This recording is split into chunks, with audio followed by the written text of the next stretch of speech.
Yo, what is up guys? It is Uncle Kobe and welcome to the last episode of my pre-release Black Ops 2 weapon guide series where we talk about the guns, their possible pros, cons, strengths and weaknesses, and overall just get excited about the game. So in this video we're going to be covering the pistols.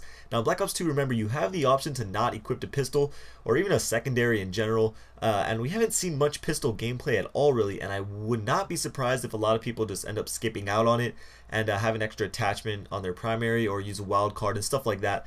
However, I do really like what they did with the pistols to add a little more variety and usefulness to them. So the first pistol we are taking a look at is the KAP-40, and this was the one that was seen in the reveal trailer. It has an 18-point mobility, which is the same for all the pistols, an 8-point damage and range, and a 12-point accuracy. So stats wise, it has the lowest damage and range and about an average accuracy, but what compensates for the low stats is that it's a fully automatic pistol, so you can just hold down that trigger and let the bullets pour out. It also doesn't have that bad of a recoil, but like I said, the bullets are very weak, so nothing overpowered or underpowered about this weapon, just overall a good gun.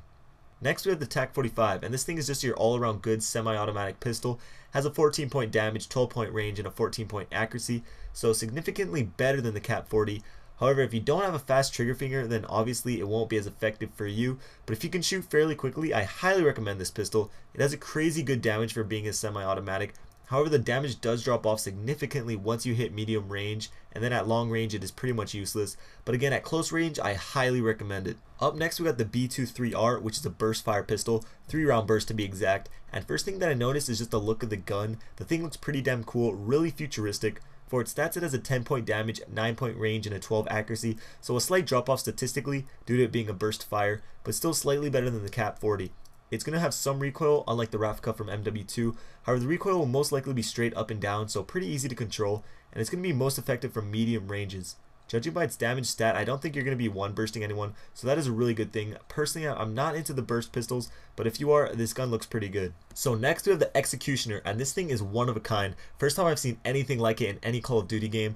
It looks just like any old revolver, but this bad boy actually fires 28 gauge shotgun shells, and its stats reflect it.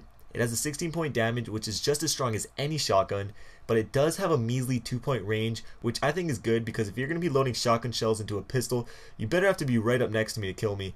And finishing up, it has an 8-point accuracy, so obviously the gun will be more effective in close quarters maps and will be extremely useful when finishing off hurt enemies, which is why it's named the Executioner. Last on our list we have the 5.7. Yes, it is returning to Black Ops 2.